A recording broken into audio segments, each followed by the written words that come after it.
Good evening. It is 7 o'clock. We'll call the meeting to order. This is the regular meeting of Council of the Municipality of Swan Valley West, held in Council Chambers at 216 Main Street West, Swan River, Manitoba, this 10th day of October, actually, at 7 p.m. Present this evening, myself, Reeve, Gade, Councillors Byron, Burick, Carrie, Blosha, Kushniryk, McGregor, Terry, Neely, Byron, Zbirun. Interim CAO Pat Ellingson is here, and our videographer Jeremy Bergen is here as well. This evening we have a full council, so we'll skip the notice of absence and head straight to adopting the agenda. Be it resolved, the agenda for the regular meeting of council held this 10th day of October 2023 shall be adopted as presented. Is there a mover? Councillor Burick, and a seconder. Councillor McGregor. Any discussion, additions, changes? Hearing none, we'll call the question. Those in favor? That is carried. Item number 3 on the agenda tonight is adopting the minutes of the September 26th meeting. Has everybody had a chance to look over them already? Yeah, there's some mistakes. Oh, well, perfect. That'll make this more fun. Be it resolved that the minutes of the regular council meeting held on September 26, 2023 shall be adopted as corrected. Maybe not. Never mind. As presented. Is there a mover? Councillor Blosha and someone a seconder as the councillor is approved. So Councillor Blosha, tell us about the part you think was a mistake. No, I figured it out. Okay. Does anybody else have errors or omissions in the minutes? I need some new glasses. Sorry. I have one question about these. These get, like, there's still stuff in here that isn't resolutions. Does that come out yet before these end up in the minute book? Or does it stay like it looks here? It can be out of the way. Okay. They were items that were discussed, so I just left them there. Okay. It's your choice. I kind of like it that way. What's the feeling of the group? Just to kind of leave them there, that there was stuff that was talked about, there's no resolution came of it. It gives us a little bit more to go back to if we ever need to, right? Okay. So everyone had a chance to look at them? Yeah.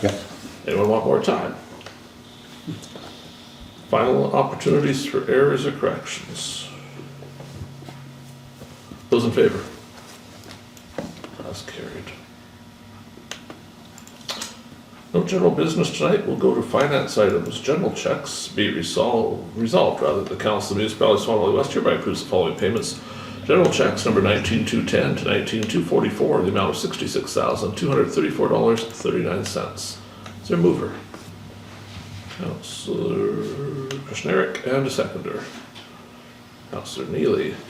Checks are here. Let's look at a couple interesting ones and see if there's more questions to come.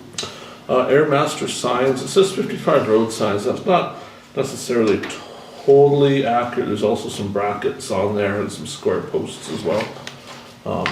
For interest's sake, a stop sign these days costs $39.40. Playground signs are $45.15, but blind hill signs, because they're custom signs, are $65 each. Check 19,222. A copy of the invoices are provided for council. This is JTL Backhoe Services. So a bunch of stuff here. A couple of the invoices are relating to the landfill in Benito. $4,800 I think is what I see here for that. Then there's some here that, there's two of them, sorry. There's a $4,800 and a $3,796. There's a moving of the excavator. So to cost from North to Timrick was $617 to move the 210, which is less than we were paying someplace else. It's a little bit better, but obviously still expensive. The stripping for Kane's Pit is in here. That was $4,300. And then there's some road repair and some culvert replacement and such. There's a copy of all of it there if you want to see exactly which job site each one was and what happened at them. But they are listed there for you. The next one that was kind of interesting was, we'll stop for a moment with the ACO, the Animal Control Office. You'll see that in the report later, but there's been quite a lot of work there this month, so that's why it's a little bit higher. E-media management, there's an invoice here. This is the final invoice of the old website. So this is for 4 months of website maintenance and 6 hours of website additions and updates, plus hosting.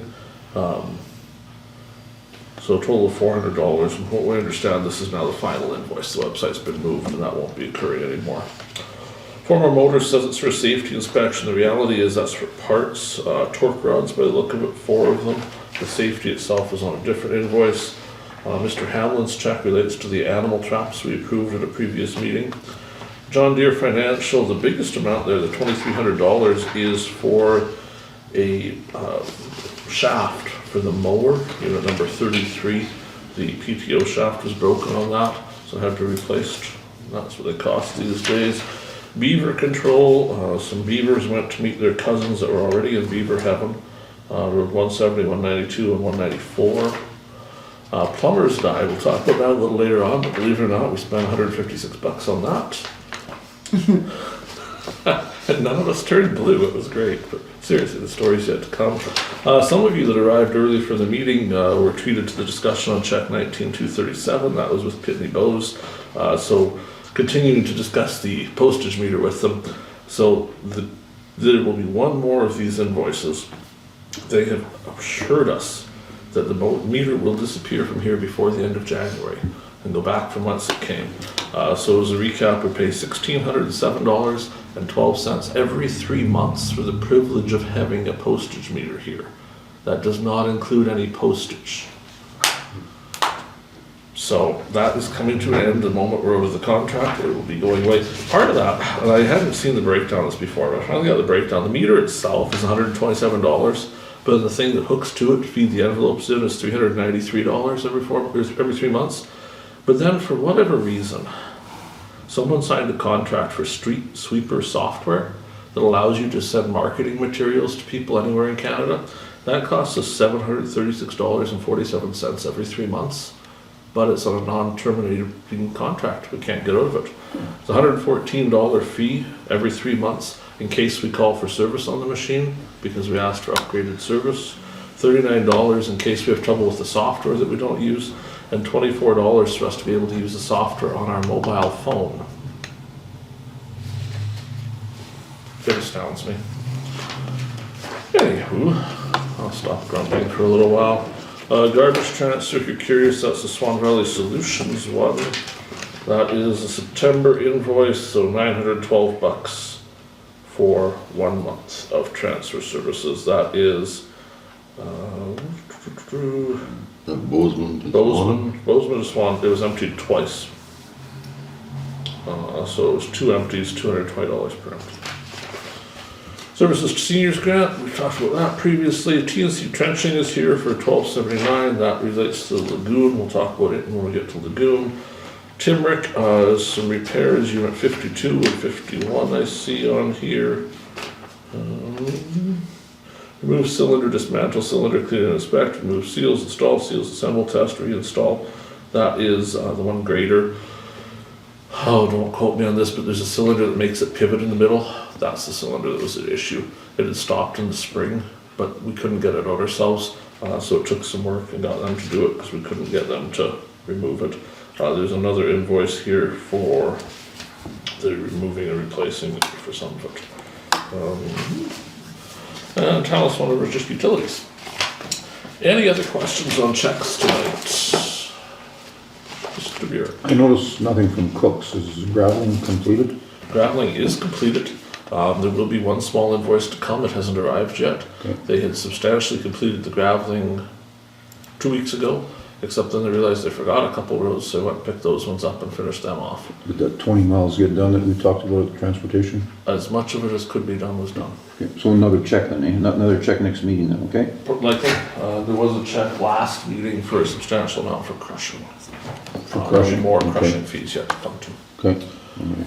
Any other questions tonight on the general checks? I was a bad person. My computer lost who moved and seconded that. It was Kushniryk and Neely. Thank you. Hearing nothing further, we'll call the question. Those in favor? That is carried. Payroll checks. Be it resolved that the Council of the Municipality of Swan Valley West hereby approve the following payments. Payroll payments number 187-201. The amount of $20,561.29. Is there a mover? Councillor Neely, and someone to second the resolution. Councillor Zbirun. A copy of the payroll is provided there for council in a private view. If there's specific questions, we may have to take those in camera, but otherwise there's a summary here of it. This is the September 30th payroll. There's a couple details on this we will discuss in camera about back pay, but otherwise this should be fairly accurate. Any questions on these? Hearing none, we'll call the question. Those in favor? That is carried. Unfortunately, the old financial report is here. Oh, good job. So a copy of the financial report is presented. Now, does the payroll be in or no? Okay, so this is not showing correctly the operator payroll or office payroll. Those amounts have not transferred in from payment yet. So any check we pass here at council is in this, and payroll to the end of July, I think. Yes. Payroll to the end of July is here, but the number that shows the operator wages and the office wages is artificially low in this report. Indemnities also. Sorry? Indemnities also. 'cause they're- Indemnities won't be in here either, because they come from payment. Everything else is accurate as of earlier tonight, which is after this batch of checks we just approved. But indemnities aren't on here tonight anyway. No, but they haven't been like this, they are done in payment. So since the end of July, like the August and September ones aren't in here either.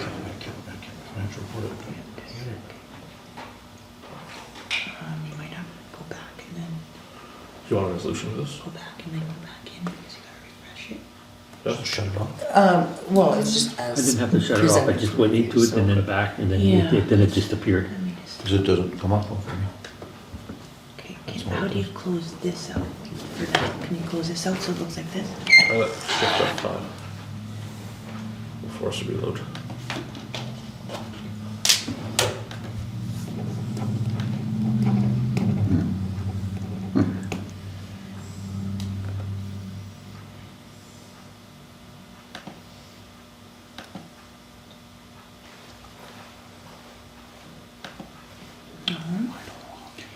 But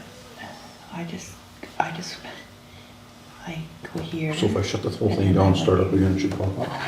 Byron, if No. I shut it down? No, don't shut it down. Down. Just needs a refresh. Like, Because if I send go to reports, it doesn't pop up.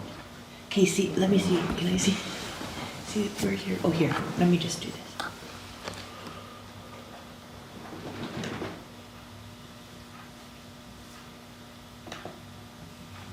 Doesn't, yours didn't refresh. Like, see mine, I just pressed that little button there. If you right click on the agenda side and go to refresh. He does his different, like he has his Oh, set he's- different. You'll see it eventually. Highlights, road gravel and haul apply. We budgeted 350, we're at 409, 271 tonight. Gravel supply, budget 50, we're at 10 on that. And crushing, we budgeted 260, we're at 162, but crushing is not done, we're still crushing. There's more crushing discussion to come, we have a map to show you tonight as well. Any other questions about the financial So report? getting back to gravel, how much gravel was it? It's so way over budgeting as well, isn't it? The graveling part? Yes, How much was it? Budget? over by 59,000. Let me go back to the exact. Yeah, over by 59,271. And there'll still be 2 more roads haven't shown up there. So it's gonna be over by 60, 62, give or take. So we do have a resolution be resolved that the Council Municipality of Swan Valley West hereby receives the financial report to October 10th for review as presented. Is there a mover? Councillor Kushniryk and the seconder. Councillor Burick. Well, now I got it. Now I got it. This just took a minute to refresh. Any further discussion or questions on this? Good reminder that we're starting into budgeting soon. I'd hoped to do it already at this meeting, but we're a little full tonight. I'm hoping next meeting we'll be starting to talk some budget numbers for next year already, in hopes of having that done towards the end of December rather than the end of April. So definitely worth studying this a little bit more when we have some spare time. Any further discussion? Hearing none, we'll call the question. Those in favor? That's carried. I think when I refreshed it just took a minute. We're heading to correspondence 6-1. So there's a letter and some photos here. The letter is addressed to Reeve, but also to council, so it comes to council so we can all see it. It's been brought to my attention a phone call from Lynn Copeland of Lynn's Greenhouse at Benito. She was informed that there may not be grant money for our Kenville flower pots for 2024. That Betty and I met Chuck years ago set up for us at Kenville. There's a bunch of names here. People that have donated their time and efforts to water and look after the plants and arrange for them to be picked up. It suggests here no other greenhouse is willing to commit to doing flowers. They'd like to continue this service and support our local. If the grant money is discontinued, we'd like to know before they plant for the spring of 24. So the grant money we cannot continue. Please advise by letter or phone call. Thank you very much for all the years we were able to enjoy the flowers. Lots of people do stop and take pictures, and we've attached here photos of them at the post office. A couple pots of flowers there. I have a photo of them at the hall in Kenville, and there's also a photo of them at the Kenville sign just going into town. So earlier today, I know Councillor Kushniryk did make contact with the person. Do you want to tell us how that went? It actually went really well. Just more or less a misunderstanding that there isn't going to be a cut to funding for the flowers. It's just a difference in how we're going to spend the funding. Being a whole municipality as a one, not separate, we will spend the money at 3 different greenhouses without the municipality, rather than just the one closest to Benito. So everything seems to be okay and everybody understands. Any further discussion on that? 6-2, Fire Board ceremony. You're all cordially invited Thursday at 7 p.m. at the fire hall closest to the post office, whatever name it might have shortly. The Fire Commissioner of Manitoba will be attending. The Fire Committee folks need to be there, Councillor Zbirun, Councillor Kushniryk, and myself. But everybody is welcome to attend. There'll be a signing ceremony. I understand there'll be cake and cookies presented as well in celebration. Immediately following the ceremony, there will be a very short fire board meeting. It'll be the inaugural fire board meeting to select an executive, and I believe to begin work on the idea of advertising for a fire chief for the new fire board. There is a logo, which has, it's amazing how long a logo could take, but I think they're settling in on a logo, and by Thursday night there will be a logo. At least enough to have a picture of it Thursday night. So just to be clear, everyone's welcome to come, but fire board needs to be there. 7-1, discussions, variation order. So I need a little advice from council on this. We have tonight a variation order. We do have a resolution prepared. Now, you'll notice on the variation order, or the request for it, it's specifically got a spot where there's to be a public hearing. So we've been down the path a little bit of trying to understand when we do and when we don't hold a public hearing. So what's been explained to me by staff is that this is a fairly minor variation. And because it's a minor variation, it doesn't require a public hearing, especially given that all of the neighbors near there have indicated that they are okay with the request. But you'll note on the form where they are to have signed that they are okay with the request, instead okay has been written. For most of them, and one of them there's nothing written. I've also attached the public hearing information sheet from the Manitoba Ombudsman. So this is their guidance to councils on when public hearings are required. They suggest that a public hearing is required under the Planning Act to vary the requirements of a zoning bylaw, which is what a variation order is. Staff say because it's minor we don't need to. This doesn't speak to minor or major.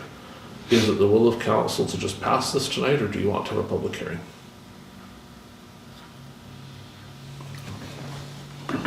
All the neighbors have signed it. Technically they have not signed it. That's the Oh, problem. they didn't sign it. Okay, Yes, well, if they had signatures on it, that would be a little different too.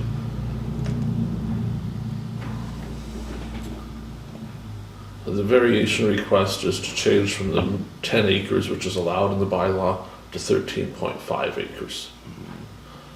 Advice I can give is that it would be very, very unlikely to be appealed to municipal board if the neighbors are all okay with it. So even if it is a bit of a sin to pass it anyway, I don't suspect it would be a big issue to pass it. If it was something contentious, we would want to be a lot more careful with that. But, Yeah, just, it was over 3 acres on this. Wouldn't Yes. say anybody would have Not, got a not problem even with that. 3.5, it's 3.03. are we? I'll suggest we pass it. Okay. Second. Okay, so I'll bring a resolution and we'll have a vote. Whereas the owner of Southwest 283529 has submitted an application for a variation to allow for a minor subdivision of 13.5 acres, which is greater than the 10 acres allowed for in zoning bylaw 2383-04. And whereas the property owners within the prescribed radius have been contacted and have stated they have no objections, therefore be it resolved that the Council of the Municipality of Swan Valley West hereby approve the variation request for this minor subdivision. Moved by Councillor Neely and seconded by Councillor Burick. Discussion. Pass it. Hearing none, we'll call the question. Those in favor? That is carried. 7.2, we're spending money by default, kind of. This relates to some rolls that we obtained through tax sale.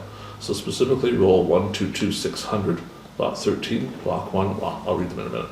I'll start with the resolution. Whereas the Municipality of Swan Valley West acquired the properties, roll 122600, lot 13, block 1, plan 384, roll 201500, description 7, 1219, and roll 307710, lot 23, block 1, plan 362 in the 2022 tax sale. And whereas there were taxes owing the amount of $13,067.38 for 2021 and 2022 that were uncollectible, therefore be it resolved the taxes on these properties be hereby cancelled. Is there a mover? Councillor Neely, and someone to second the resolution. Councillor Zbirun. So as I started to say, these are properties that we own now. So obviously no one's going to pay the taxes on them. That was how we got to own them. So the standard is to cancel those taxes, to get them off the rolls, and then move on with a clean slate, so we could do as we wish with the property next. Any questions, comments, concerns? Hearing none, we'll call the question. Those in favor? That is carried. September Animal Control Officer Report.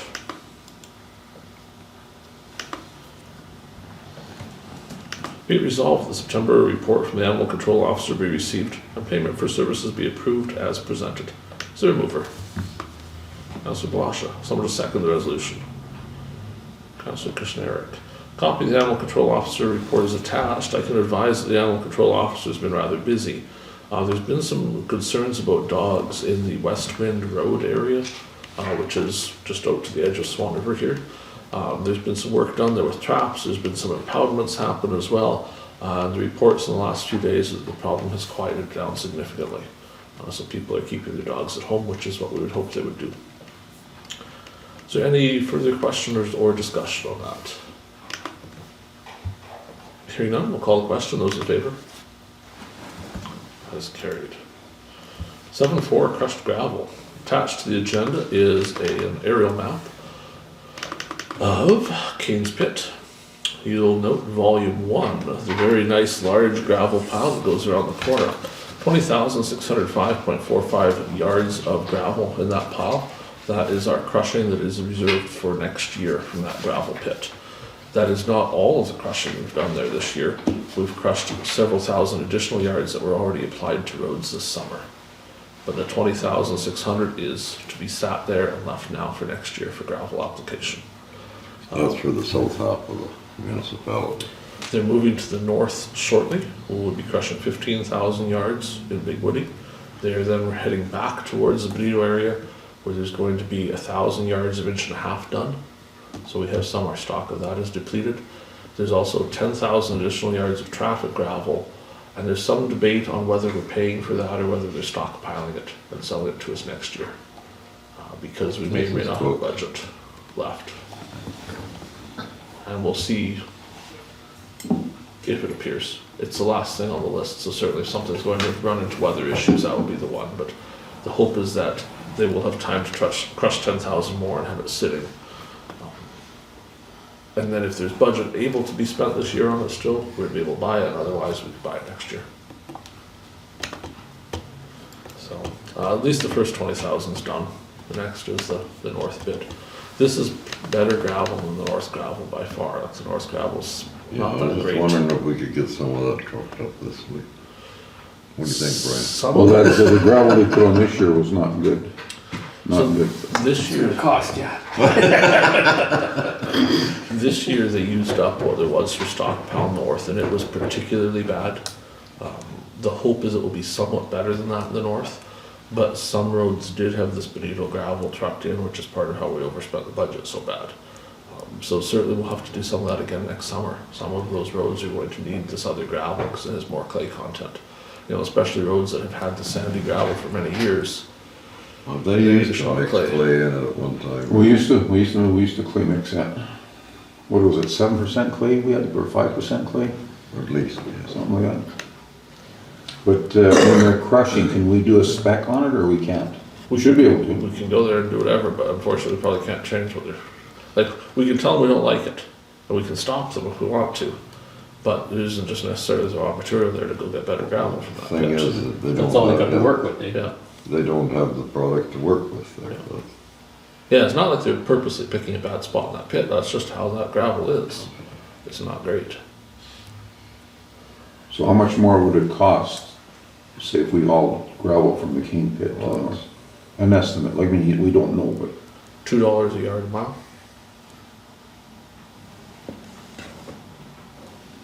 Maybe $1 a yard a mile. At least $20 a loaded mile more. Like the Probably more. $40,000 a year or more, Brian. because it's just putting on poor gravel, you don't gain anything.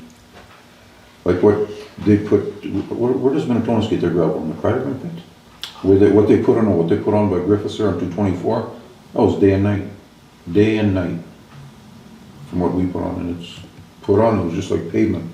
They have about 5 different pits over there too that they use. But, I just don't like the idea of crushing because it's there and we crush it and then the quality's poor, that's the only thing. Because it shows up over years, It's been like that forever. but it's getting worse slowly. Roads are getting worse.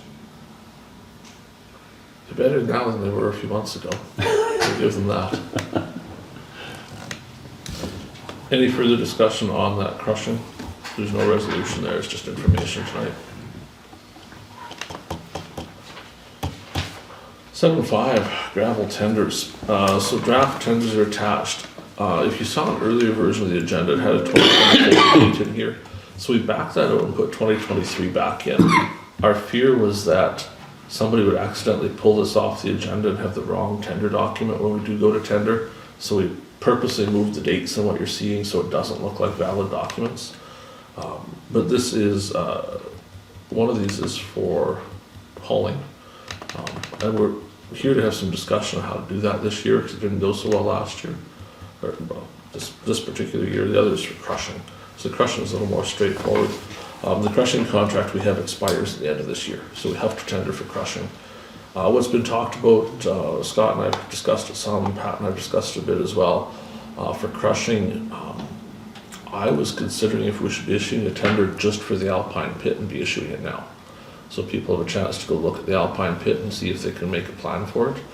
We can worry about the main crushing later on, that's pretty standard, but the Alpine, we're having trouble getting people up there. Cooks won't go there. No. So to me, like if we could do it very soon and send something out, I would like to have some other people come look at that pit and tell us, hey, this is what we could do for you, here's what we're gonna charge to make it happen, and tender that separately so we have some idea if it could be done. Is there lots of gravel left there? I don't think there's lots. When I talked, I spent some time with Blair talking about it. Blair thinks it's almost exhausted. I spent some time talking to someone else that says, no, there's lots there.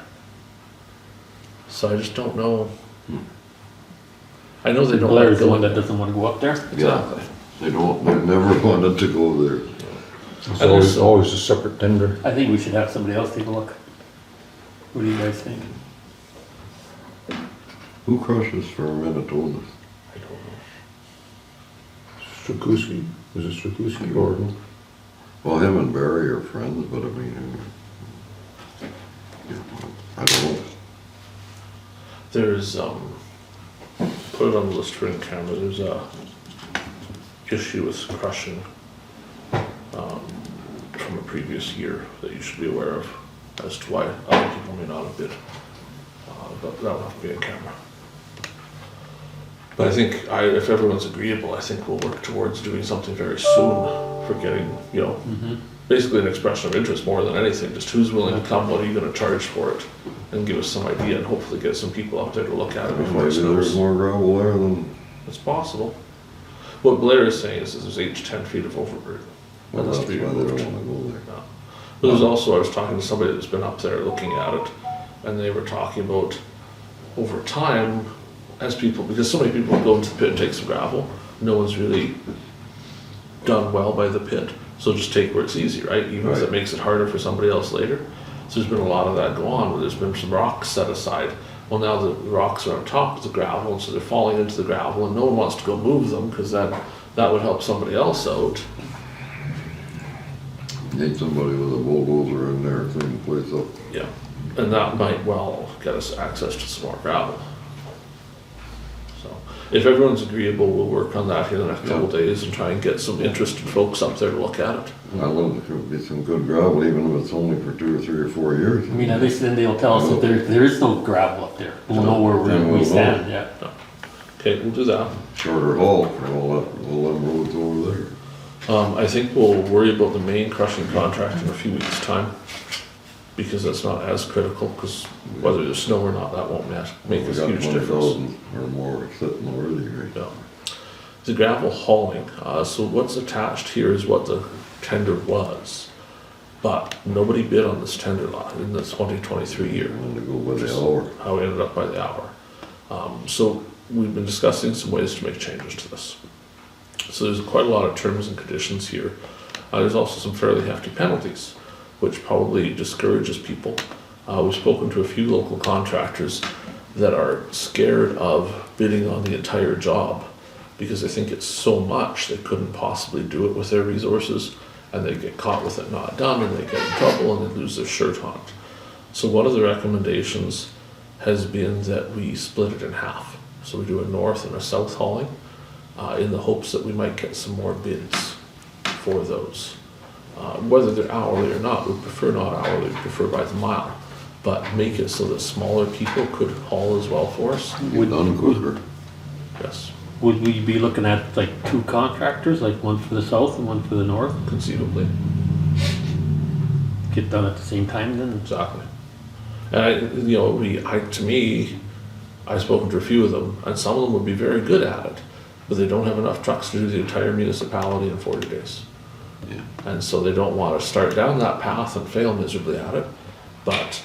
And I said, quarters, half, what should we do? The general thought seems to be if it's in 2 halves, it would be doable for 2 different contractors to each have a couple trucks and carry along at it and do quite well. Scott seems to think it would work well as well.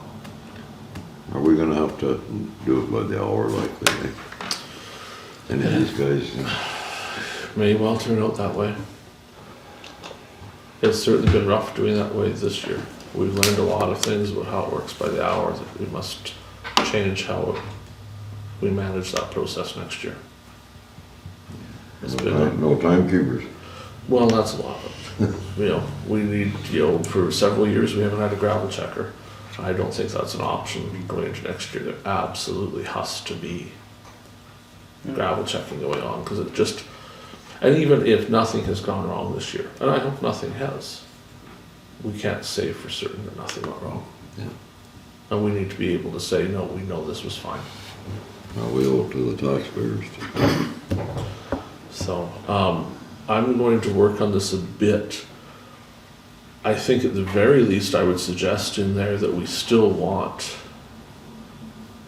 a price per mile, if anyone's willing to bid it that way, and failing that, an hourly price. But a price per mile would provide us so much more certainty in what we're doing. But like you say, it may be tough to get anyone to bid that again. Now it's all, so many different mileages, like it's 0 to 4, 4 to 8 or whatever, so. Yeah.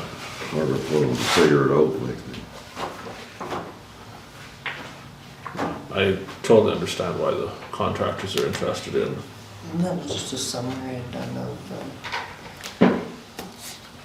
the cubic yards and the hours. Okay. So we've, to the September 21st, we've had 1,912 hours of gravel hauling this year. So who sets the price on it? That's just what they bid, or? Well, it costs them so much an hour to run that truck. Yeah, So yeah.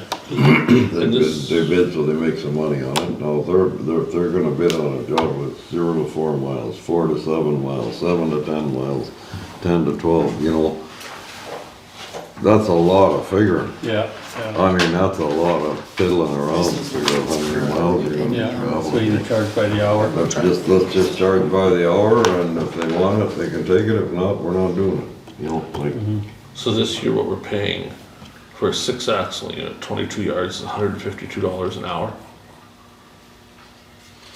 For 5-axle, the 18-yard unit, $135. For the 10-yard, $120 an hour. Obviously, you're better off on the 22 yards at that's the just a time. tandem. Yeah, And we have nobody counting these trucks. no.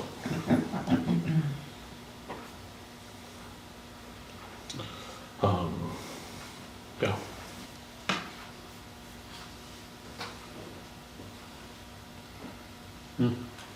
Like last year, we didn't get anybody to bid on the mileage thing, you know. And these particular rates, this is the Manitoba heavy duty rate. So this is what the Heavy Duty Construction Association recommended for this year's rate, which is to, it's a rate we make money on, obviously. It's to cover the cost of everything.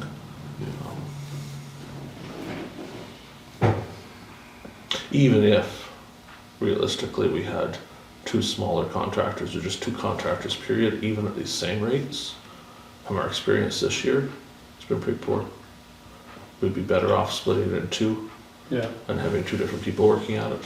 Because, you know, 2 different we gravel certainly pits. did not keep to the 40 days. No, they didn't, right? No, because they, the contract that they signed was to start June 5th, 40 working days for completion, to be done by August 31st, and it wasn't. And it is a $500 penalty per day in the contract for not being done. We haven't chased them for it, but We were talking something about running one of our own trucks too, doing that. Is that still an option, or I think it will be next year. unless the contractor says, no, this is, Who's gonna load it, the contractor? Possibly. There's usually a loader sitting there too, we can, if the person hauling is able to, they can load it, but certainly with our own truck, we could probably do some fancier stuff too, right? yeah. Go to Some specific little isolated spots places. and, Yeah. yeah. Not Even- isolated, but, yeah. not Even this isolated. week, the tandem is doing a couple loads to a couple places that just can't wait until spring, just to pick up a couple little potholes and things, you know? So, I don't think you're gonna get anybody to bid by the mile No, anymore. I don't Not the think so. way inflation is hit and things are going to fooey. should we just dispose of that and just look for hourly bids then? Would that suit everybody? It would make I the just tender to be easier. If you own the truck, you'd want it hourly, I would think. Well, it just It's- makes common sense. I You're mean, getting paid the second your truck starts moving for us. You know? I wouldn't take it away from them though. Give them the option to whatever they wanted, you know. Maybe they want mileage. I mean, you know, by the mile, like, Thing is for them to figure it all out. Well, I know, there, but- that's yeah, the But just leave it open nightmare. either or. yeah, leave it Make open it- either or. Hard for us to compare too. If one bids by Mhm. mileage and the other Yeah. bid hourly, how do we ever figure out who's cheaper? Yeah. If there is a cheaper. I know if I was a contractor, I wouldn't, I'd wanna do it By the hour. by the hour. Yep. At least you know you're not gonna lose your shirt. You can't really blame them. It only used to put out tenders, it used to be by the By the mile. and then 0 the to tender, 4 zero, was a 0 certain to rate. 10 was the one rate, and then 10 to 12, 12 to Yeah, 14. but- And everybody bid the same, But on the same can you tender. imagine figuring all the mileage out that you have to gravel? Say, okay, you're gonna do this road and that's 11 miles, okay, so we're gonna go there, how many yards we're gonna, okay. Then you're gonna go to this road over here, it's 3 miles away, go and figure all that out. Then you gotta do it all the way How did down. they used to do it before? You They know, did it that- before though. How did they do it before? I don't know, it must have been a nightmare. I don't know how they did it. I wouldn't know how to do it. Because the tender was put out and whoever applied for it, they all applied on the same tender. Yeah. Per mile, and the cheapest per mile. Loaded mile or whatever, or, yeah, however it went, there was a breakdown there. But when if you're the contractor, and you're figuring this out for a bid, you gotta have the gravel map, you gotta figure, okay, that road out there, 172, holy, we gotta go 14 miles to that road, so, and they want how many yards per mile, and they want this many trips, and blah, blah, blah, blah, blah. How do you figure all that out? They're a lot smarter than me, I guess. They're a lot more patient, I guess, maybe. It likely evolved over time.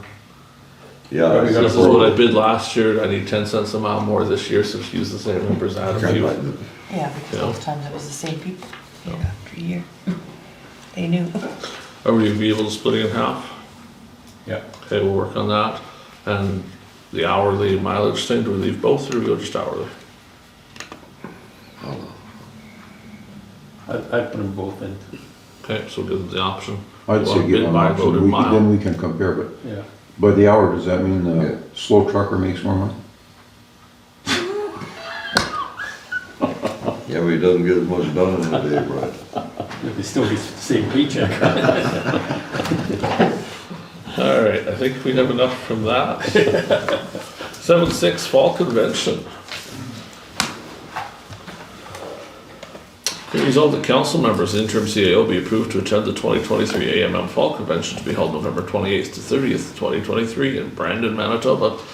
Be it further resolved that all associated expenses be authorized for payments as per the current municipal policy and bylaws. Is there a mover? Councillor Blosha, Councillor Burick. That's the easy part. Who's actually wanting to go? Is that, okay, what is that, a 4-day convention you said, or? It's 3 Three? days. So Three? it's Tuesday, Wednesday, Thursday. So we go in Tuesday morning? You have to be there first thing Tuesday morning. And come home Thursday. Thursday night? So we'll miss 3 days roughly of work, if you work. We all work. I'll have to have 3 sick days. So the authorization is blanket, but what we need to know is who to register and who to have hotel rooms for. At this particular moment, there's no hotel rooms. We're on a waiting list, but the thought is that a hotel will likely appear, or else we'll be treated to a very nice tent. I'm not going. A mattress and bed, man. That's pretty large. You're not, I think you said? You're not? Councillor Burick? Not sure. When do we have to know by? Soon. 7 o'clock tonight would be good, but we can let you have until tomorrow. Councillor Zbirun. I'll talk about this in camera. Okay. Councillor Neely. I don't wanna say yes or no right now. Okay. We will find out for sure the absolute deadline date we have to know by, but November 8th is the cutoff for so we registration. have to know before November 8th, but we're playing with fire on the hotel rooms thing. Yeah. So, those that wait till November 7th don't necessarily get a hotel room. This is Councillor McGregor. I'm done with my schedule. Okay. So we'll discuss the one thing in camera, but then for everybody else, please make sure, because I may forget to remind you again. If we don't hear from you right now, the only 2 we're registering is Pat and I. And then if anybody else wants to, we need to say something so we get you registered. Any further discussion? Hearing none, we'll call the question. Those in favor? That's carried. Bonito Lagoon update. So we met here a couple weeks ago. We thought we may be having a special meeting to see each other. We did not. Let me introduce you to Blue Pond Dye. This is amazing stuff. So, we have a video I'll circulate to council of the lagoon. For a brief recap of where we're at, the lagoon had been leaking for some time, several years. So prior term of council, when Councillor Blosha and I were here, that leak was an issue. An engineer was hired to review the leak. They found that the valve was leaking. What we understood was the valve was replaced and everything should be good. There was indication from the engineer saying that they had checked, it wasn't leaking, everything was fine. But then there was a letter we found from Environment saying that it was leaking. And they were quite concerned. They ordered us to have an engineer a year ago, and we didn't know the letter particularly existed during the transition to the new council. So they became grumpy earlier this fall about why we hadn't dealt with the leak. So our view when we went out there, particularly Councillor Kushniryk, we kept putting down the hole to see what was happening. It certainly looked like the valve was leaking. But Mr. Yonkers was of the opinion it was not the valve leaking because it had been replaced. He felt it was the clay liner in the lagoon. His demand was that we have an engineer come. We still haven't received a quote from the engineer, but the absolute lowest price was $10,000, probably 20 to come and look at it, and that may not have quite got us to what we needed. So in the interim, we bought this wonderful pond dye to see if we could prove one way or the other if the valve was leaking. So what we understood in the setup was a pipe came from the lagoon, there was a manhole of some sort, there was a valve, and there was an exit. So we opened the manhole and we poured half of one of these in, and we waited to see what happened. And about 30 seconds later, blue dye emerged from the discharge pipe in great quantities, proving that the dye was going directly through the valve and out because there was no blue dye in the lagoon itself. We videotaped all of that process. We also videotaped ourselves opening the valve and closing the valve to prove it should have been closed. We sent all of that to the engineer, but also to the environment people to say, hey, look at the problem we have. We then contacted TNC, they had done the valve replacement, and we asked a lot more questions about what had been done because, our understanding was the valve was changed. How could this be bad again? What could have happened? So we now know a lot more than we used to know about that. So there isn't one valve, there's two valves in the lagoon system now. The original valve is located between cell 2 and the manhole, and that valve is what was leaking. When they came out to do the valve replacement, they couldn't change that valve because cell 2 was full, and they would have had to drain cell 2 to be able to change it. So instead of that, they put a second valve in the system behind the manhole. So there's now actually two places to close the lagoon. The idea being that even if the one is leaking a little bit, the next one stops it for sure. Pretty good idea. Valve 1 was never closed because I guess that was too much trouble to close that valve after we were done draining the lagoon, which would have been sometime a couple of years ago when that was happening. What's down the manhole is actually a big square. It looks like a septic tank. It's a 2-part compartment. The idea is the fluid comes in, it has a bit of time to settle, anything heavy settles out there, and the rest exits, which should keep the valve clean and should keep us from having any debris going on out. That particular device has not been cleaned in some time, even though it's supposed to be cleaned regularly. So TNC advised that they had actually been contacted by Swan Valley West about this problem last year when the leak was occurring, and that they had told Swan Valley West what was wrong and how to fix it. However, it had never been done. Their claim was that there was likely something stuck in the valve, keeping it from fully closing. So they came out the next morning and cleaned the valve, flushed the entire valve system, flushed both pipes. We've cleaned out that trap as well. They found sticks and stones and dirt in the valve. And they say that that should have been fixed last year. They advised the operator at the time, in person, what the problem was and fix it. They were never asked to do so. So it's been leaking since last year for the same problem. And Valley Water went and pumped it out then, or? TNC one did, I believe, Did they their did own. both. Yeah, they did And the the flush. hydro back or whatever. Immediately after doing that, the leak stopped. So we put another bunch of this in to prove that the leak has stopped, no further dye comes out. So the lagoon is well and truly closed right now. And the discharge, and we know there's been that river running away from it, that has stopped running and is drying up now. So we, at this time, haven't been directed to have the engineer. Mr. Yonkers' final word to us was that he thinks the problem is solved and that he will be in contact with us if he wants us to do anything more. So we have a bottle of blue dye for the Christmas party. Miracle juice. Don't throw it away, hang on to it. For interest, this is enough dye to turn 1 acre-foot of water blue. It comes out absolutely black and kind of goopy. Boy, does it work for making things colorful. And it's only about $80 a drink. We have a spare, because it sure is useful. Because next time we dump the lagoon, we can just throw a little bit in there and make sure no blue comes out once the valve's closed, and we know for sure it's closed properly. So, for now, fingers crossed, this resolves our substantial lagoon problem we were talking Jug about. is worth 20 grand. Yeah. So, Good job, guys, good job. Anything further on the lagoon? We'll move to the landfill. Not quite as good news here. So Mr. Yonkers was out and met with Scott. They toured the landfill site because we didn't want to undertake work there without Mr. Yonkers actually there in person and come to an agreement on exactly what we were going to do.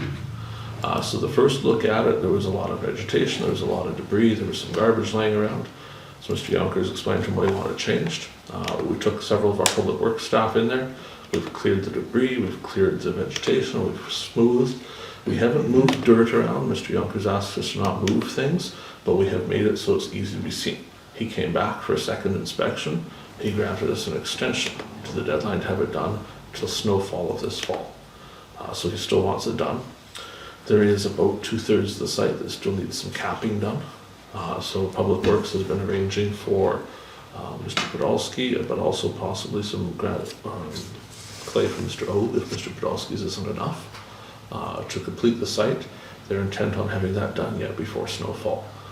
They'll have it inspected again for the 3rd time this fall, and hopefully will pass, and that will be the end of the Durbin landfill.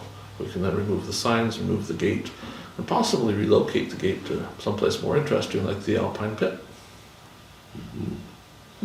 So some of that fill from off the hill could have went there maybe. sure would have been nice to know that then, wouldn't it? Yeah. It's not that There's much enough fun, nearby. not that There's far. enough closer to it. Is it?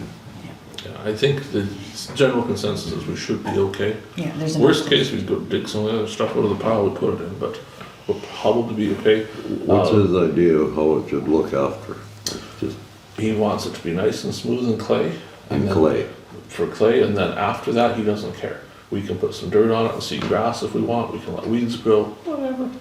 Obviously, if we let weeds grow, our weed inspector will get to us at some point, but And the farmers that farm on the both sides of you Mhm. will be after you. you know, if things were to go well a couple of years from now, if we put some dirt on there, it could be to the point where you can't recognize it was a landfill. Yeah. Away we go. So, I don't have it on the agenda, but seeing how we brought up the Sarah Lake Road for a minute, we still don't have any billing from that. Is it finished? Nope, Still not done? nope. I was Is it there gonna be done this last year? night. It was to be done by the end of August. Turned out to be more than I thought, or what? We're just Some not of there that, but every also day. not there every day. When I was there last night, there are 3 hoses there now, Sitting. trying to get it completed. Yeah, they weren't working when I was there, but sometimes they're working. Probably 2/3 done right now of the moving. There's still a little bit of dirt to reconfigure. The blanket straw isn't done yet. The black dirt isn't done yet. The culvert isn't done yet. And I'm substantially nervous about the fact we don't have interim billing. Because I think it'll be a sit-down moment when that bill comes. I understood that at the halfway point, it was about $70,000, but I'm not convinced that was really the halfway point. But we shall see. Fingers crossed we keep it to the 150, but I have a hard time imagining it's going to stay to that 150. Just seeing all the stuff that's gone on there. If you get a chance, you should go take a look. Just I was up there about a month ago, but it didn't look like a whole lot had been done. no, a little better now. See, they're hauling some just down around the corner, and putting it on the west side of the road there, and filling in that. We got permission to dump it there rather than have to haul it. Is that Dave's property? Nope, that's Megan Ostrom. Oh, that's not Dave Nicole. That's an old gravel pit with a dump in it. Oh, it was a bit of one. That was a pit. So they're basically just filling the gravel pit in with it. It was a gravel pit before That's such only times. 800 yards from where they're working. Yeah. It saves a lot of transport time. But otherwise you'd be hauling it a lot further and having machinery waiting for the truck to come back. Let's move to 7.9, property standards. So I've attached here a couple bylaws. This has come up in discussion here. It's come up a lot of places, so we've dug up the actual bylaws. These are now available on our website for people to review. At current, we have 2 bylaws existing. One applies to what was the rural municipality of Swan River. The other one applies to what was the village of Benito. They are different. There's some differences in how they're enforced, there's some differences in what is and isn't enforceable. What is similar to both bylaws is that both bylaws require a written complaint before they can be enforced. Verbal complaints are not permitted under either bylaw, so it must be in writing. Even if council has a concern, someone here must write it down and give it to the CAO for enforcement to begin. That being said, there was a concern in Durban. We've sent a letter there anyway to indicate that needs to be resolved, but it doesn't exactly comply with the bylaw if we wanted to go down the road of enforcing.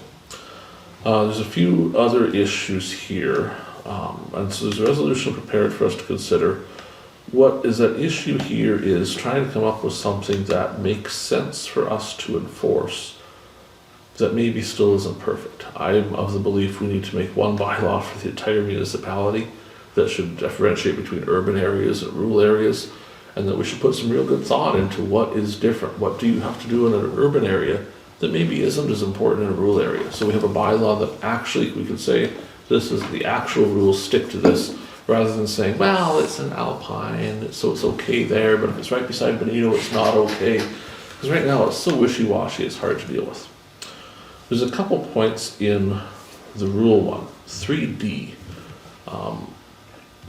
to me needs to go.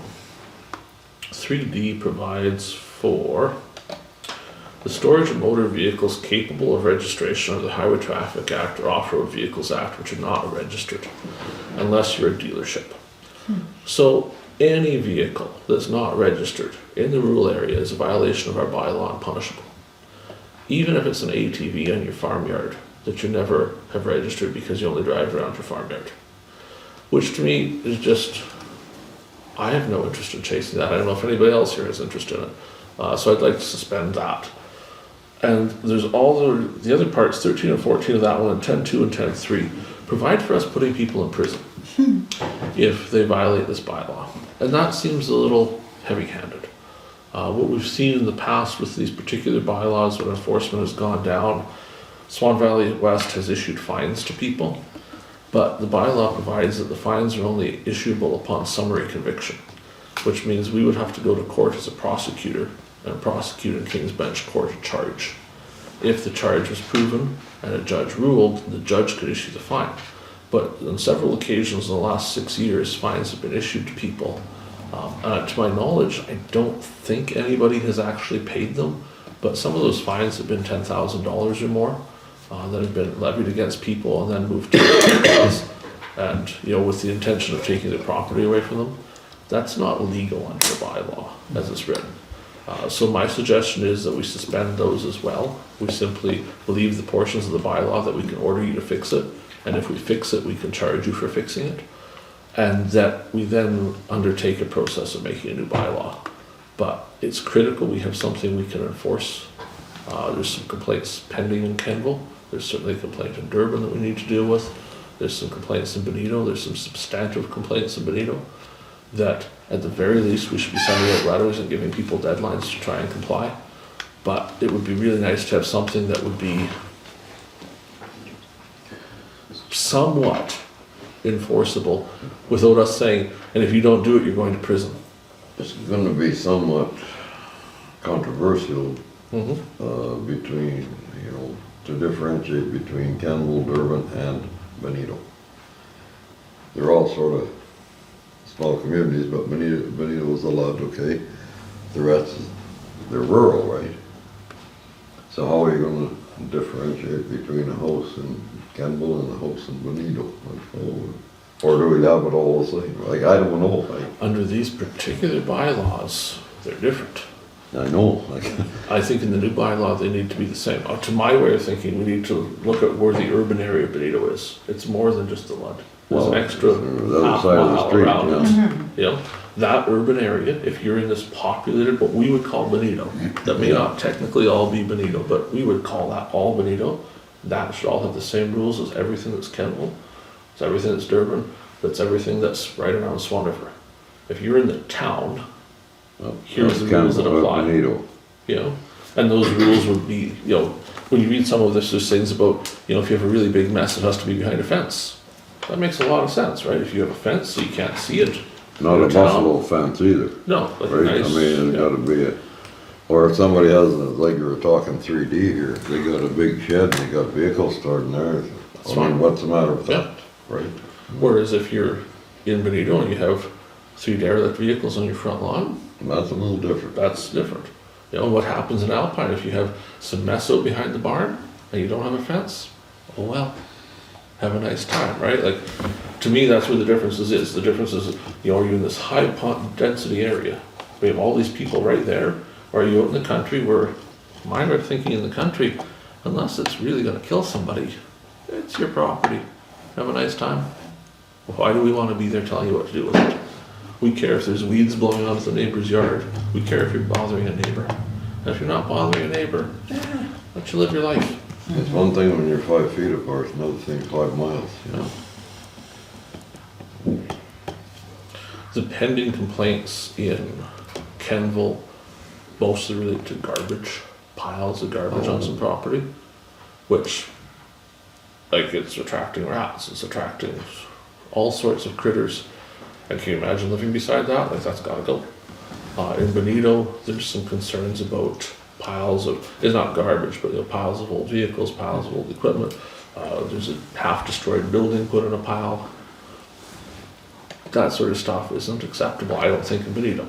At the very least, we should be asking for it to be removed, well, yeah. you know?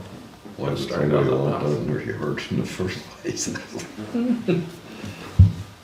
So, thoughts?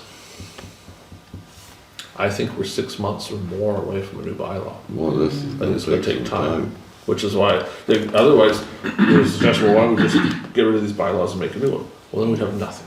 You can't just say. You know, I think we've gotta no. take away that really offensive part of the rule one, because to me, that is just nuts. I don't think there's a single one of us that are in compliance. Well, you have to enforce it though, Yeah. that's the thing, I mean, And that's, you know, when we go to somebody's place and we say, you have to pick up this pile of garbage in Kenville, and they say, well, my neighbor 6 miles away has an unregistered vehicle, you have to go take it. Then where do we go? Unless we actually make the change to it and say, okay, let's get rid of that part, it doesn't make sense. I guess the garbage thing, if we go and haul it away and charge them for it, they might think twice the next time before they pile it up again.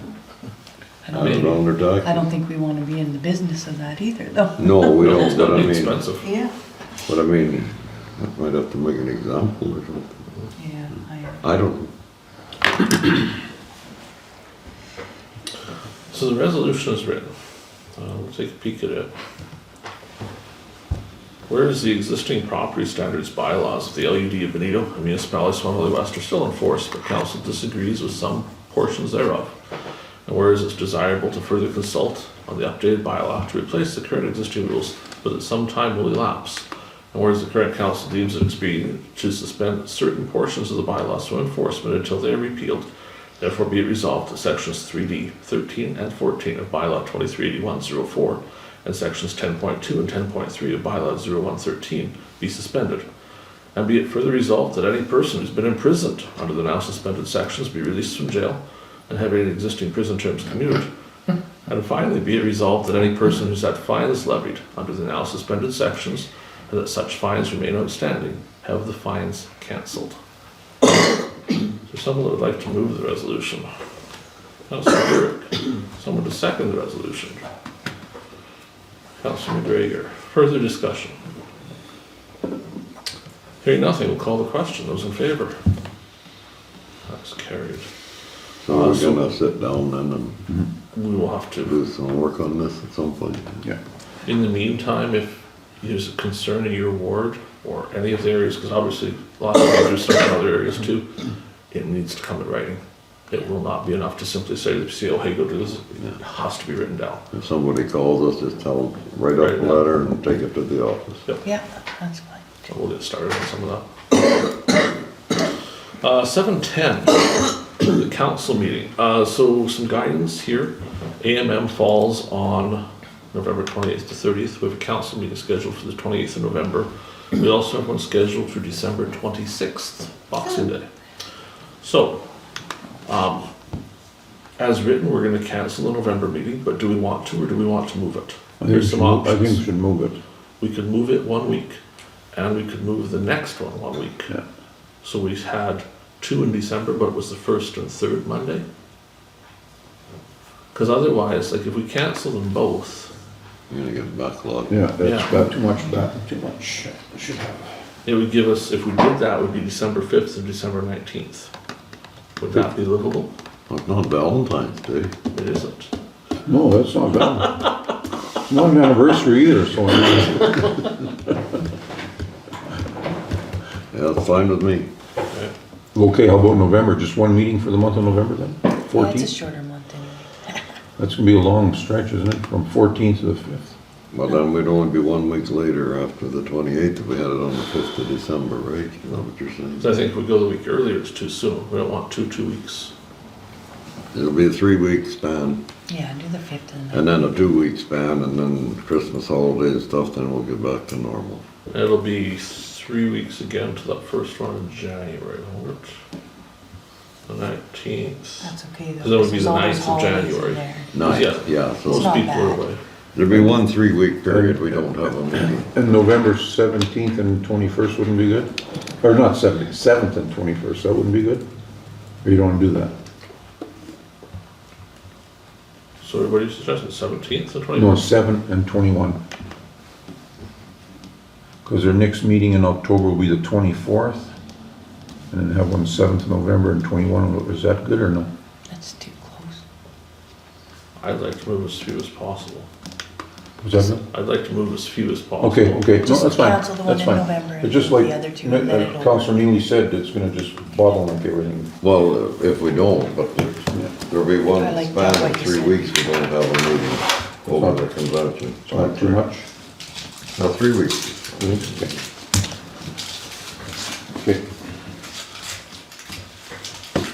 So no meeting on the 28th and cancel on 20 and having it win on December. December 5th.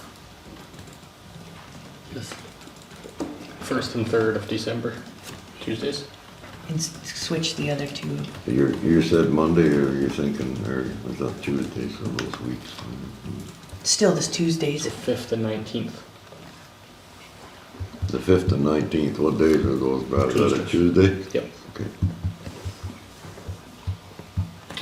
Whereas the 2023 AMM Fall Convention is scheduled to be held in Brandon, Manitoba, November 28th to 30th. And whereas council members and the CAO plan to attend the convention, therefore be it resolved, the regular meeting of council scheduled for November 28th, 2023 be cancelled. And be it further resolved that the regular meetings in December be moved to December 5th, and December 19th. So mover. Councillor Blosha, someone to second the resolution. Councillor Neely, any discussion? We'll call the question. Those in favor? That's carried. 711. So 2 things here wrapped up in one. Heavy truck and general speed limits. At current, Swan Valley West does not have a speed limit bylaw of any sort. We've discussed that briefly before. There is a requirement as the traffic authority for us to pass that 2 or 3 years ago. Swan Valley West elected not to do that. So at current, anything that is not a provincial highway in Swan Valley West, the speed limit is 90 kilometers an hour, including the streets of Benito, Durban, Kenville, and the area around Swan River. We have signed them at other things, but legally speaking, if a ticket was written there, it wouldn't hold in court, because the speed limit is 90. Yes? 218, I believe, it's a 70-kilometer speed limit. And it is, There are no speed limits in Swan Valley West. no, I went to a public, I went to a West hearing in of Dauphin. West of West of Pioneer. Pioneer. I went to Dauphin to a hearing that they passed it. After that time, legislation was changed in Manitoba, expunging all highway traffic board approvals of speed limits and making that the authority, the local authority, which we are. So unless we have such a bylaw regulating speed, there is no speed limits except on provincial highways. So So those the signs. 3-digit roads and the Oh. 2-digit roads, those are fine, like the PR whatever, but anything that's ours, there's no speed limit. So at some point, we will be bringing a bylaw for that, to put some speed limits into those communities, to make those signs legal. And at that time, we have to provide maps of where those speed limits actually are. Okay. So that's all to come. Same as everything west of town, on the west side of town, it's all like 50 clicks, you know? Should be, but With it's the not. river road, the river Yeah. road is, yeah. Yeah, so, The signs are there. We certainly want people to keep doing that, but technically speaking, there is no speed limit. Which really only becomes an issue for tickets, right? And then it goes to court and gets thrown out. Don't expect them to enforce the speed limit again. Councillor Did Neely? we ever look into those ones that tell you how fast you're going to put in the communities yet? I think Yes. they were gonna get for Benito or Did we get them or not? So we approved it for Benito several months ago. It was January of this year. We approved one for Benito here. Highway traffic, MIT, Manitoba Infrastructure, has given approval, final approval, a couple weeks ago for the Benito sign, pending us providing an insurance statement, a signed letter, and something else, which we have, I believe, almost all done and ready to send. And I've asked the sign people to get the sign for us, and it's ready for installation hopefully in a week or two. I was just wondering, because I know we talked about getting, they were like $4,000 or something. It was approved for 100 meters north of Railway Avenue in Benito, which is basically halfway along the recreation grounds. Yeah. It couldn't go any sooner because of the railway track, and the concern was that if it's before the railway track, if the railway signals were going and the sign was showing you something, you may miss the railway signals because you're looking at the sign. Railroad track's pretty rough, you can't go too fast. And they got it smoothed out a little bit. So that's If you the know where to earliest it drive. could be, You was gotta there. get So off, get in with the line a little bit. it continues to be coming soon. Second part of this is there was some discussion from Councillor Kushniryk, and I think I heard that Councillor McGregor wanted to speak some on this as well, about the idea of if it's appropriate to have one speed limit for all vehicles, or if we should be considering that heavy trucks should be asked to go a different speed on our roads. I look to those gentlemen to discuss and talk to us about what they think we should do. I guess I brought it up briefly the last time, I forget who was missing YouTube. So just a thought process of our roads do take a fair bit of abuse from the bigger trucks and stuff, and if we slowed them down a little bit, we might get less washboarding, less hammering out potholes. I had used an example on the highway of when you hit that bump at 100K, you sure hit the opposite side hard, right? But if you slow down to 60K, you don't, you just kind of gradually go through and don't do as much damage to your vehicle in that case. Just looking for feedback on how everybody feels on it. I know there's going to be some obvious pushback here and there on it. If you go just west of us, there's a municipality in Saskatchewan that actually has a bylaw for anything over 7 tons has to stay 60 kilometers an hour. So, I mean, obviously everybody's thinking you don't want to slow these trucks down, they got places to go, they're busy, stuff like that. So I was thinking in my head, you're looking at, are there many places in the municipality where those gravel, or trucks are on the gravel roads for 10 kilometers or more? Before they hit the asphalt? How often? 216. And how far would you be more than 10 kilometers? 10 kilometers, 6 miles, probably how far would 216 be from Little Woody to number 10? 10 miles, 9 miles. 9 miles? It's more in the, And if you went south down to Ditch? Can't go a ditch. No? That's part of the trouble is you can't run on ditch road. No, you can't. Okay, so even at 10, so let's road use would be 16 one way. kilometers. You can't get to the ditch road to start with. Let's go 16 just for the sake of that. 166 you could. So it's 60 kilometers an hour. It's gonna take you 10 minutes and 40 seconds. Did I say it's 60 kilometers? At 90, sorry. At 90 kilometers an hour. If you slow that down to 70 kilometers an hour, it's gonna take you 13 minutes and 43 seconds. You're looking at 3 minutes difference. I know there was some discussion about enforcement would be difficult, but much like the bylaws we were just talking about, enforcement can be difficult.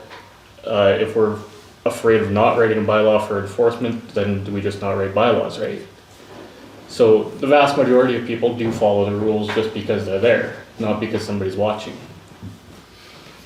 So I guess it's just kind of discussion if anybody's open to such a thing. Well, it's a proven fact that speed, more so than weight, will damage your road. Okay. I mean, if you're overloaded, you're overloaded, but if you're overloaded and going too fast, this mushrooms everything out big time. But how, you mentioned it, how do you enforce it? It's just gonna be It's gonna be hard, but if you know that you have trucks running one separate road, we could look to have somebody enforce it for us. But it's just like enforcing, you're not gonna keep Other them on bylaws. separate roads, they gotta get to that special road in the beginning. And, you know, I don't disagree with you, I mean, Yeah. The weight is definitely, But if you speed is can- definitely a factor. You know, you look at this municipality to the west, I just found the one, I didn't look real deep for this, I just found one close to us that is down to 60, maybe 60 is extreme. But if you write a rule that says our speed limit on the highway, for example, is supposed to be 100, most people out there are doing 105, they're not doing 135. There's a lot doing 135 too, but most follow it. So if you do lower it, most are still gonna follow it. So let's say we can get 70% of that heavy truck traffic to slow down. Would it not do some good? Oh, it would do some good if they would do it. If they do it. I don't know how much you'd have to reduce the speed to make, to see an improvement. I don't know that. I like enforcement would be difficult from the enforcement side. Even a bylaw officer can't enforce that. Very shortly, a community safety officer can enforce the speed limit, but otherwise it has to be an actual police officer, which is, we can make a police officer we want to, but that is a lot of work. They got lots of other things to do. Well, and you know, we can make a special constable that could do that, but again, it's just overwhelming paperwork burden. What I think it would do is make it so it's not cool to go fast. And, you know, your mother would call you up and say, well, see this washboard on the road again, were you speeding again? You're only supposed to go 70, you know. And that peer pressure would be the only thing that would enforce the bylaw effectively, if at all. You know, just the general thought of everybody saying to each other, hey, you know what, you gotta slow down, because we need to try and save the roads. The harsh reality is our roads just were not built for those trucks. You know, they're simply not made for that. Like just speaking from experience, most of the time you meet a grain truck or a log truck on them gravel roads, they're not really going that fast, you know, they sort of slow down. Well, they want to save their truck too, because our roads are so bumpy. Well, no, but Just I mean, saying. they're not, they don't have the right You can't even go 80 down the They Durban don't Road have right the now, it's hammer down, you terrible. know, like there's, It's true. Well, I'm just telling the truth. We had lots of complaints about it this week. have you guys been getting complaints from people that the trucks are going too fast? I've been getting some. So I guess the way to put it is what harm would be done in it really? What harm would there be in lowering it? Are we gonna put signs up all over? It would be our blanket, understood, no signage, it's understood, you could put a few signs up, I guess, but it would be, Aikenton right now, if I said to you in Benito, we have, and I know it's come up before, we should have a 30-kilometer zone by the school. I don't think anybody would be opposed to putting a 30-kilometer-an-hour school zone up. Who's gonna enforce it? Just Fear. one question. What's that? Fear. That's it, most people will do it regardless, you know, just because it's there. I was hauling hay from Saskatchewan, coming down Road 200 from Saskatchewan and that way. Why is it that I can drive 70, maybe 80 kilometers with a load of hay into Saskatchewan? As soon as I hit that border, I gotta slow down to 30 because it is so damn rough. The same truck is coming from Saskatchewan and hitting Manitoba. What's the difference in the road? You're on the gravel there? Yeah, Well, we know that we've had some road issues over the years. so is it so much the trucks or is it more not well-maintained roads? I think it's a maintained road, not maintained properly. Because I mean, you could, I mean, if you wanted to, you could do 100 clicks down that road. But as soon as you hit Manitoba, oh, hang on, Yeah. because you're in the ditch. I've got a road like that on 220, like in the Swan Valley West, it's wet, ruts, mud. Once you hit the other side, it's Yeah. pavement. Same road, same material, but just not maintained, no gravel for years. So is it the trucks or is it the roads? I guess you'd have to do a study on somebody with the same road that lowered their speed limit and see if it helped any. You know, because when you do come up the corners quick and you start braking it with that heavier weight, it does make washboard. But again, if we're saying that nobody's gonna listen, we're not gonna enforce it, then what's the harm in doing it? It's kind of a two-way street that way too, right? You're still gonna stop some. Well, I'm not saying that they need to slow down, but I'm just saying that there is such a difference in the roads from 20 feet across that border. There's such a difference. And if anybody doesn't believe me, just take a drive down there once, just terrible. Councillor McGregor, you've been quiet. Nothing bad to that. I'd say maintain, Byron, it's the maintenance of the road. It's gotta be. Another question, where do they get the gravel on that side of the province? Like the gravel there is just, well, it's beautiful.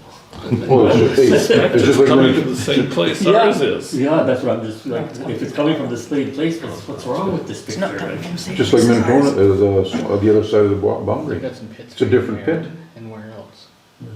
compared to ours, like, I mean, it's just day and night. That's nice stuff. Day and on night. Parkway too, Yeah. isn't it? On the hill going into. That's not where I know too they're getting it from. Anyways, I'm like for slowing down some too, but We won't get it from there. it's whatever. We'll leave it there for tonight on that topic. Think about it, next meeting. Very good. 7:12, this won't be controversial at all. Winter jackets. Oh, we're getting winter jackets? Yeah, we are. Cool. I think for Reeve. With a hood? For the Reeve only, Brad needs a hood. for the Reeve only. So an issue here, last year, it was told to us that the contract provided that we had to provide winter jackets, winter ski pants and snowsuits and things to all of our employees. The then union reps were quite insistent on that. Now that we have a new contract and we've been through all that process, we explored in depth during negotiations some of that. And that is not what the contract says. There's no requirement in our contract to provide winter jackets or snowsuits or any of that. We are only required to provide specialty safety gear, plus the addition of those boots that we provide. So the question has come up that some of our employees were provided winter gear last year, when the insistence of the union rep was that the contract provided for it. And we have some new employees this year that do not have that winter gear with our logos on it. And so, what is the will of council? This came to me for a question and I said, we'll go discuss this at council. Do we wish to purchase winter gear that matches the previous stuff for the newer employees? Or do we leave them without? And what would you like So how to do? many extra ones do we need? Oh, 5 or 6, I would think. There's So- 6 new employees. 6 new employees? And then might That's as well have counting them all the Curtis that same hasn't way. started yet, but he'll be here for the winter. So we would need Next year there'll be 6 more new ones. to at least come up with a policy because this is never going to end. That's why we're Because, here tonight. because next year there's going to be another. So this is my first time hearing this, and the idea that pops in my head is if we're looking at, if anybody's feeling that they should all match, should there be a policy that we will, after your probation ends, if you've been here that long, we will buy you a one-time winter gear with our logo, and from there on it's only the required safety as we're supposed to. If anyone has the feeling that they should match. If people don't have the feeling that they should match, we're not obligated to do so. Well, I don't have a problem with after the 6 months either, but Yeah, you can't do it right off the hop. No. They gotta pass their probation. 6 months, they won't need a winter jacket. but it's not every year. No, that's why I would say a one time. You get the Oh, first one. oh, oh, Because those jackets should last a lot of years.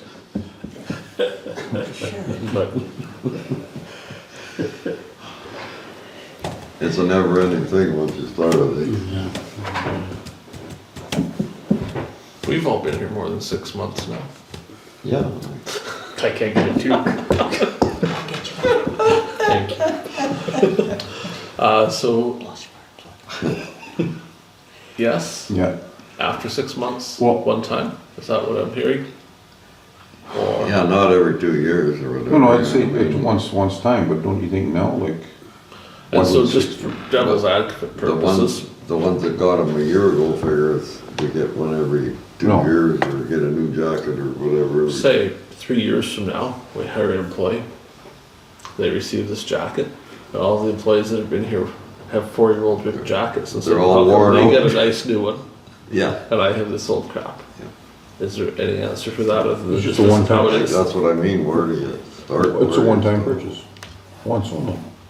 once every year. No, once when you're hired, you get a And what jacket. Bill's saying is, the guy that's been here for 3 years ago when he got the new jacket, and another guy starts next year and gets a brand new jacket. This guy's jacket's worn out now, and this guy got a brand new one, he's only been here 3 months, or 6 months and 2 days. That was brand new when he got it, though, just like Yeah. the new guy. It's a slippery slope. If you put a one-time thing like that, it kind of. Yeah, I'd be a one-time. One-time thing. One time. You're gonna have to buy your own after that. And then you're thinking like somebody who starts now should have a winter jacket now. Well, I think so, 6 months, you don't need a winter jacket. I mean, the only possible solution I have in my mind for that, and I don't think many guys are gonna go for it, but you could put the offer on the table, is that you buy it, and if you're here in 6 months, we'll cut you the check back. Yeah. And then you had it for winter. You're not gonna buy it if you don't think you're gonna make 6 months, and if you have a good jacket, you might not buy it either. So is there any standard that we have to go by as far as the quality of these jackets, or? As you recall, last time, the executive branch reduced the quality of the jacket, and that was cause for great concern. But I'm pleased to report none of the employees froze to death last winter. That's a good I would think that is the standard now. Yes. That's the jacket. So may I suggest, just a suggestion, Can I have a chocolate? Too much pressure here, you guys, Ernie. that to avoid looking extremely cheap, we simply buy 6 sets of winter jackets. Is it just jackets or jackets and pants, or what do we buy these people? Well, last year we bought bibs and jackets, and if I remember correctly, it was in the vicinity of $300 to $350 per person. Can we just buy 6 sets of them now so we don't have to try and keep track of 6 months and have somebody getting them in March Yeah, I think so. when the winter's over? And then And we'll revisit this next year. The union doesn't wanna buy them jackets, eh? Seeing that they kind of force us into it in the first place. Jeremy needs one too. Yeah. And we purchase it for them, like, I mean, the idea of them buy it and we pay them back later, for some people, $350 could be a lot of money to dish out right now.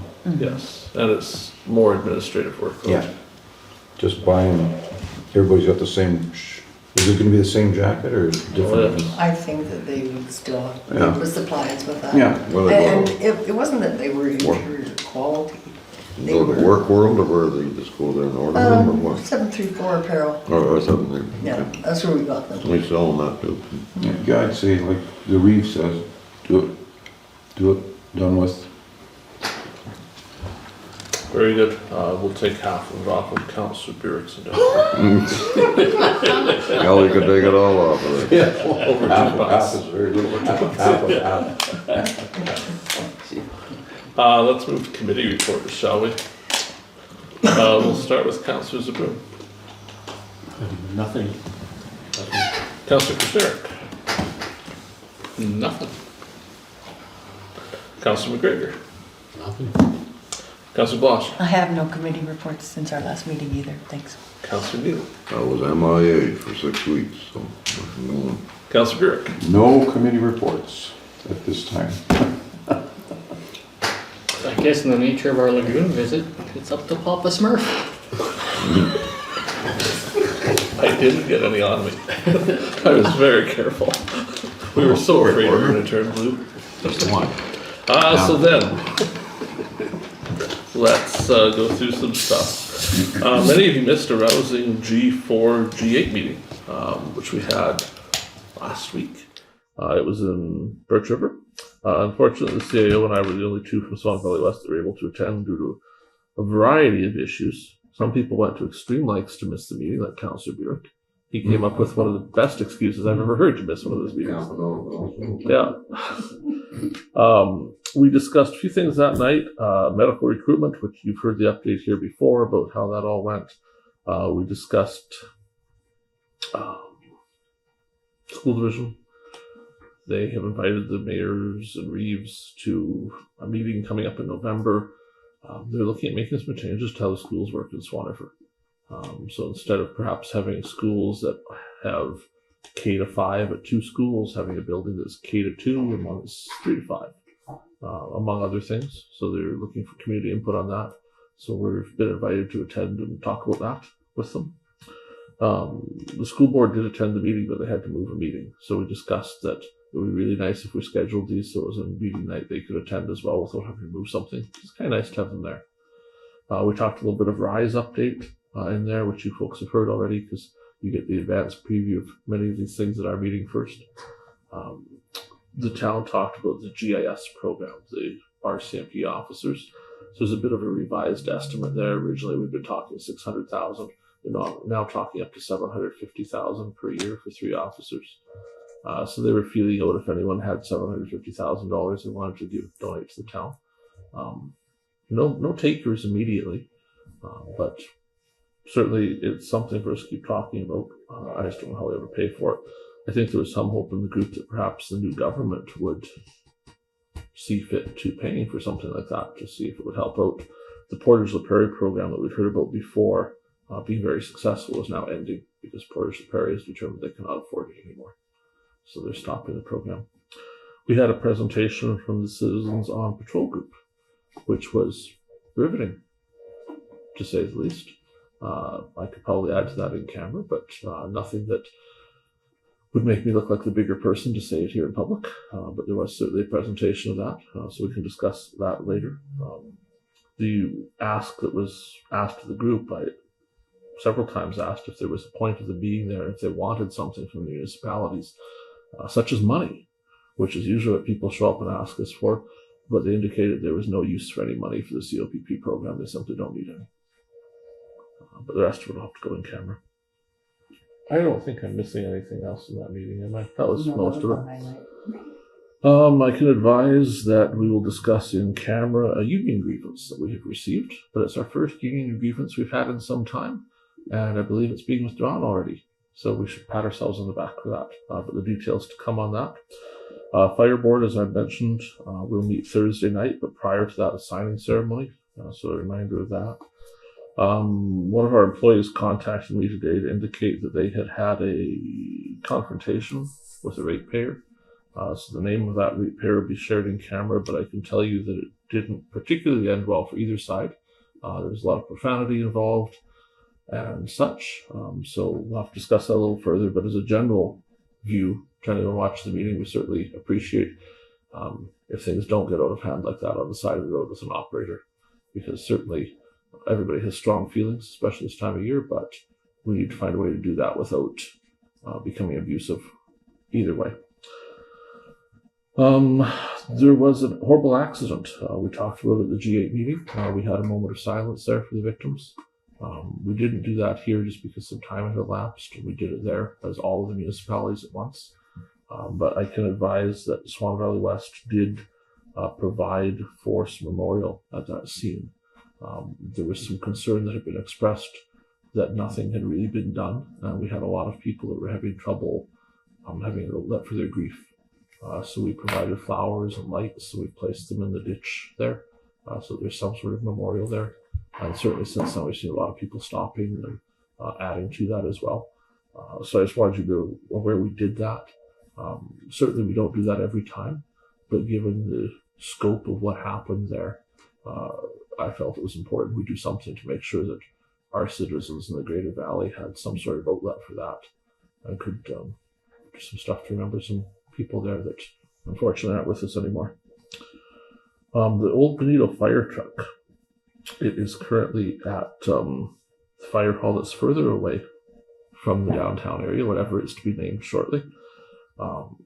I spoke to Mr. Fedorchuk today on that. He has offered to winterize the truck, remove the water from it, get it suitable to be parked outside so that space can be freed up for other things. The suggestion is we would put it into the cold storage building, so same building, just other side of the wall, so it's in the cold. He asked if it has a future. I suggested that likely we would consider putting it in Bonito full of water once the spot was available there, so they had additional water when they go to a fire. So certainly there's no plans to get rid of it, but just take it out of service for now because it's not particularly serving any use sitting there full of water, and get it outside for the winter. On the Bonito Fire Hall, I can advise the grant was submitted. So the application went in before the deadline, which I thought was commendable for our office staff to get that all put together and not have to worry about it on deadline day. So it's gone. We don't know how long it will take to hear back. Our understanding is with the change in government that program is to continue anyway. So there should still be a funding decision on that in the coming weeks, which will then come back to council for information. And should we be fortunate enough to receive some funding, some decision making as well. Is there a dollar amount attached to that, or is that 50-50? So the final thing that was applied for was 1/3, 1/3, 1/3. So 1/3 to be gas tax, 1/3 to be funding from Swan Valley West, 1/3 to be provincial dollars. The funding was put in at 1.5 million with a note that we expected it to be less. And so 5. And then we showed what the architect said, what the other one was built for, that we thought would come into the middle of that. The other one was built for 612,000 all in, even though the architect said it would cost more than $1 million to build it. So same architect now says $1.5 million. So we just spelled that all over the grant. This is what they say. This is what they said last time. This is what it really cost last time. We feel it will be less this time. And put right in there to cover our butts, basically. We're applying for what the architect said with the intention that it probably won't all get used. And then we did put a little language in there as well saying that, if it was approved for that and it didn't cost that much, we wanted permission to spend that on something else that would be, infrastructure type related. I don't know how that'll go over. I suspect they'll just ask for the money back if we don't use it all. But whatever. It's better to have it than to not have it. Shared services. As of Thursday, shortly after 7 o'clock, we will have a signed fire agreement. So we'll discuss in camera shared services a bit if we have some time tonight. Looks like we will, to start determining what we want to do on that file. But it's likely that council will feel we wish to take some action on that. So we'll have those preliminary discussions in camera for now, but in the coming months, I'm sure some of that will become public for whatever we're thinking there as we start to work through that. I think that is everything I have on my list that I can share publicly tonight. Any questions? I'll add additionally, I suppose, that the office staff, while I think they should be able to work 24 hours a day, they aren't able to. So unfortunately, we do remain behind on some files. We've been trying to catch up some of the things that come up here that sometimes aren't always done as quickly as you like, but we do just beg for patience, not only from council, but from the public. We're trying desperately to keep up, but it's very tough. As council knows, we've been interviewing, we've even made some offers for jobs. Unfortunately, they weren't accepted. And so it's tough to get our numbers up to where they should be. So we continue to work on that front. Is there anything else at all for committee reports or communications tonight? Hearing nothing. Next up on the agenda is our in-camera session. So before we do that, we're going to take a 10-minute recess. We'll reconvene here in about 10 minutes' time, go in camera, and get to know each other even better. We're adjourned for now. Welcome back, everyone, to the break. We'll go to 10.1 on the agenda. Be it resolved that pursuant to section 1523 of the Municipal Act, the council should meet as a committee of the whole to close the meeting and continue discussions in camera regarding personnel matters, negotiations, and preliminary discussions. Is there a mover? Oh gosh, let's have Councillor Neely and Councillor Burick. Any discussion? We'll call the question. Those in favor?